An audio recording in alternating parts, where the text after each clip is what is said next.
Assalamualaikum students. Now moving on to question number 3 of exercise 5.2 and the question is prove by Venn diagram. ये situation उन्होंने दे दी और उसका first part है कि P Q R हमारे ये सेट्स हैं. अभी हम लोगों ने ये वेन डायग्राम बनाने से पहले इसको ऑब्जर्व करना है. Either there will be overlapping subsets और डिसजॉइंट सेट्स. तो हमने यहाँ पे ऑब्जर्व किया कि जैसे P और Q में 2 और 3 कॉमन एलिमेंट्स था. मैंने यहाँ पे फर्स्ट सेट में मेंशन भी कर दिया ताकि हमें पता चल जाए ओवरलैपिंग वाली सिचुएशन इस तरह से फॉलो हो रही थी, इसीलिए हमने इसको इस तरह मेंशन किया है. P Q में 2 और 3 कॉमन था. Q और R में हमारे पास 5 और 6 कॉमन था. तो जो एलिमेंट्स बचते जा रहे हैं वो मैंने साथ लिख दी गई हूँ. अब उन्होंने कहा है कि A को भी आपने इन दो कंडीशंस के साथ प्रूव करना है, फिर जो क्वेश्चन पार्ट B है उसको भी इन दोनों कंडीशंस के साथ आपने प्रूव करना है. अब यहाँ पे फर्स्ट साइड पर है, लेफ्ट हैंड साइड पे P union Q union R. तो P यूनियन Q का क्या मतलब है? P और Q को आपने कंबाइन कर देना है. P और Q को हम कंबाइन कर दें, it means all the highlighted part with brown. ये हमारे पास आ गया P यूनियन Q. और जब इसके साथ आपने यूनियन करना है R का, P union Q union R, तो अब यहाँ पे R वाला पार्ट भी आएगा और ये P यूनियन Q वाला पार्ट भी. ये सारा मतलब हमारे पास यहाँ पे एडेड होगा, यानी कि एक रेड पार्ट होगा और एक red and brown mix part होगा हमारे पास. ठीक है, अब हम दूसरी साइड पर आ जाते हैं. Q यूनियन R, Q और R को आप कंबाइन कर लो, ये वाला हमारे पास सारा सेट हो गया.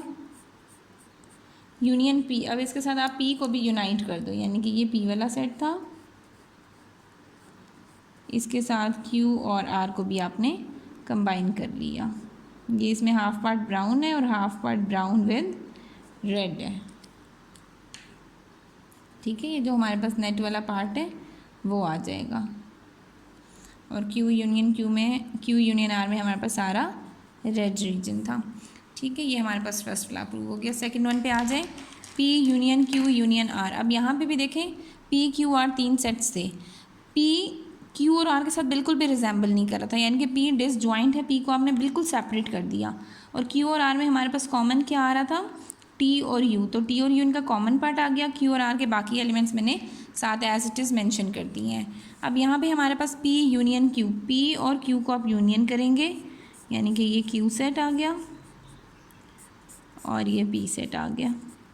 तो ये हमारे पास येलो वाला रीजन. अब इसमें जब आप R को कंबाइन करेंगे तो हमारे पास ये सारा रीजन हो जाएगा.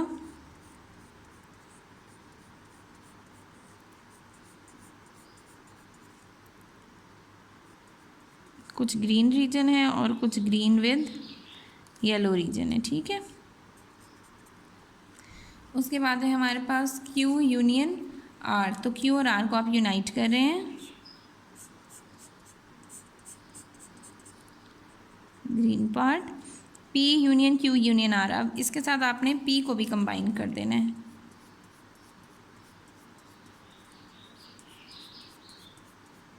ठीक है, तो ये हमारे पास हाफ येलो पार्ट हो जाएगा और half yellow green mix part हो जाएगा.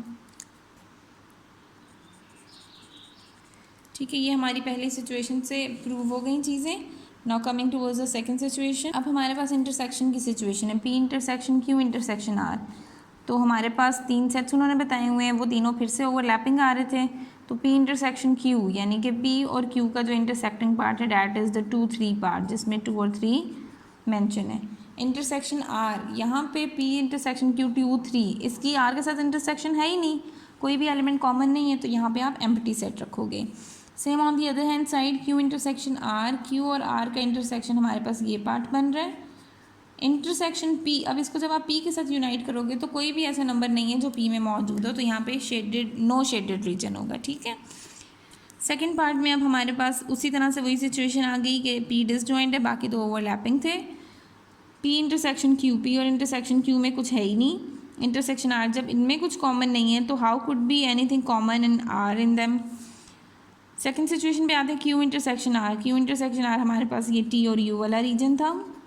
इंटरसेक्शन P, अब इसके साथ P का इंटरसेक्शन करें तो इसमें T और U जैसे यहाँ कॉमन था ना, तो T और U P में तो है ही नहीं, तो यहाँ पे शेडेड रीजन नहीं होगा. Now in fourth question we are going to verify this is equals to this. X Y Z हमें बता दिया. X में नेगेटिव इंटीजर्स हैं तीनों, y में तीनों पॉजिटिव इंटीजर्स हैं विद ज़ीरो, z में पॉजिटिव नेगेटिव दोनों हैं विद ज़ीरो। तो हमने यहाँ पे जब इसको बनाया, सिचुएशन ये बनी कि x और y आपस में डिसजॉइंट हैं, तो ये दोनों सेपरेट रहे, but all the elements in set y are some of the elements in set x and some of the elements in set y। तो हमारे पास 0 +1 +2 +3 y और z कंबाइन हो गए, -1 -2 -3 ये z के साथ और x के साथ कंबाइन हो गया। ठीक है, तो आपने इसके अकॉर्डिंग ये फॉर्मेशन दी वेन डायग्राम की। अब y इंटरसेक्शन z, y और z के इंटरसेक्शन में हमारे पास 0 1 2 3 ये वाला रीजन आ रहा था, इसको मैंने येलो कर दिया।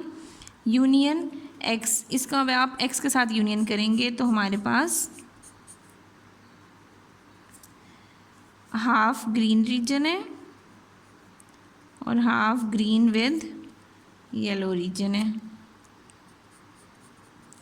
ठीक है, in the second case x union y, x और y को आप यूनाइट कर रहे हैं, ये हमारे पास x आ गया, इसके साथ आपने y को भी मेंशन कर दिया, यानी कि ऑल द ग्रीन रीजन।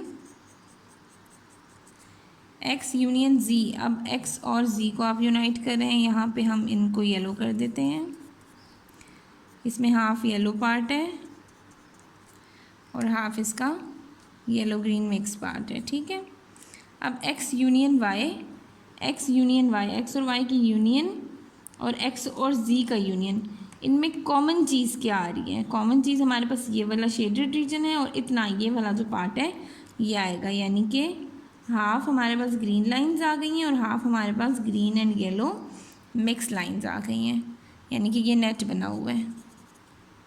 ये हमने क्वेश्चन नंबर 4 को भी प्रूव कर लिया। And question number 5, x intersection y union z, आपको ये प्रूव करना है। x है vowels a e i o u, y है एनर्जी के letters e n e r g y, तो e रिपीट हो रहा था, एक दफ़ा लिखा। y है सेट ऑफ लेटर्स और वर्ड अलजबरा, अलजबरा में a रिपीट हो रहा था तो मैंने एक दफ़ा लिख दिया। ठीक है, अब जैसे e देखें, e इन दोनों में कॉमन है, x और y में e कॉमन था वो मैंने e यहाँ लिखा, y और z में e और r कॉमन है वो मैंने यहाँ पे लिखा, मींस e इनका तीनों का कॉमन रीजन है। ठीक है, तो e इनका कॉमन रीजन आ गया, e r और a x और y एंड z का कॉमन रीजन था, ये मैंने इसके अकॉर्डिंग ये वेन डायग्राम बना ली। यहाँ सर्कल थोड़ा सा सही नहीं बना, ये एग्जैक्ट हमारे पास इस तरह से बनेगा। ठीक है, अब y यूनियन z, y और z को जब आप यूनाइट कर रहे हैं तो हमारे पास y ये था अलजबरा वाला और x हमारे z हमारे पास है एनर्जी वाला, तो ये वाला रीजन आ जाएगा हमारे पास,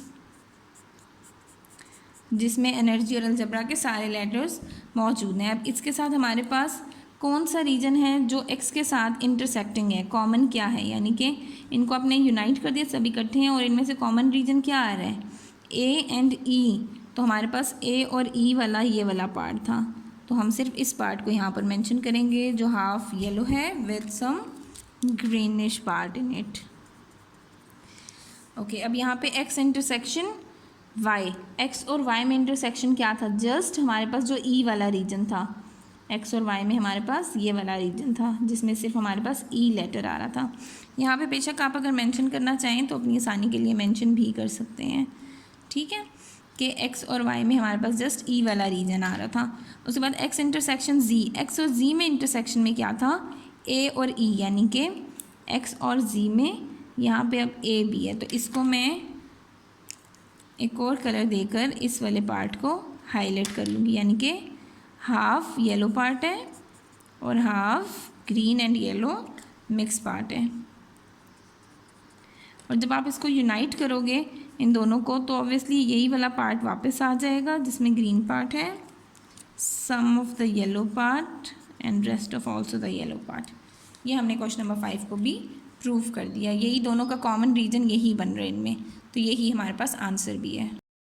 Okay students, now moving to the last question of this exercise. In this question we are given within a group of 30 mathematics students. हमारे पास 30 mathematics students हैं, 20 like algebra, 20 बच्चों को algebra पसंद है, 15 like both geometry and algebra, 15 को geometry और algebra दोनों पसंद है। show the data by Venn diagram, data को अपने Venn diagram पे भी बताना है। also find how many students like geometry, और ये भी बताना है कि कितने बच्चों को geometry पसंद है। तो टोटल नंबर ऑफ़ स्टूडेंट्स हमारे पास 30 हैं, 20 को अलजबरा पसंद है, मीन्स जिनको अलजबरा ज्योमेट्री ओवरऑल जो हमारे पास स्ट्रेंथ है दैट इज़ 30।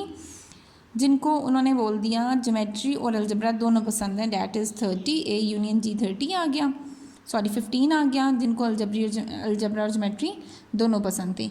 अब उन्होंने पूछा है कि जितनों को ज्योमेट्री पसंद है वो आपने कैलकुलेट करके बताना है, ठीक है।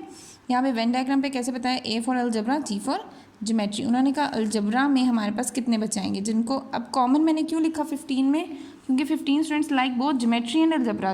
15 बच्चे ऐसे हैं जो ज्योमेट्री और अलजबरा दोनों में लाइक कर रहे हैं, तो उन्होंने कहा था 20 टोटल अलजबरा को लाइक करेंगे ना। तो हमारे पास यहाँ पे 15 में कितने प्लस करेंगे कि अलजबरा के 20 पूरे हो जाए, 5, ठीक है। ये हमारे पास आ गया 15 + 5 20, अलजबरा के 20 पूरे हो गए। बट हमारे पास टोटल स्ट्रेंथ कितनी है, यू उन्होंने कहा हुआ है 30, 15 और 5 यहाँ पर क्या हो गए 20 हो गए, तो ज्योमेट्री के कितने बचेंगे, सिर्फ 10 बचेंगे। तो ये हमने वेन डायग्राम के थ्रू ही अपना आंसर भी कैलकुलेट कर लिया। बट अगर हम इसको सॉल्व करना चाहें तो हम इस तरह से भी कर सकते हैं, total number of students that is 30, algebra जिनको पसंद था वो थे हमारे पास 20, ज्योमेट्री जिनको पसंद है वो हमें नहीं पता, और जिनको अलजबरा और ज्योमेट्री दोनों पसंद थे वो हमारे पास हैं 15 स्टूडेंट्स, ठीक है। तो हमारे पास 20 - 15 5 + n × g, ठीक है। अब यहाँ आ गया 30 - 5 = n × g, डैट इज़ 25। तो अब हम यहाँ पे अगर ज्योमेट्री वाले बच्चे देखें तो 15 + 10 25 ही हमारे पास आंसर भी आ रहा है, ठीक है।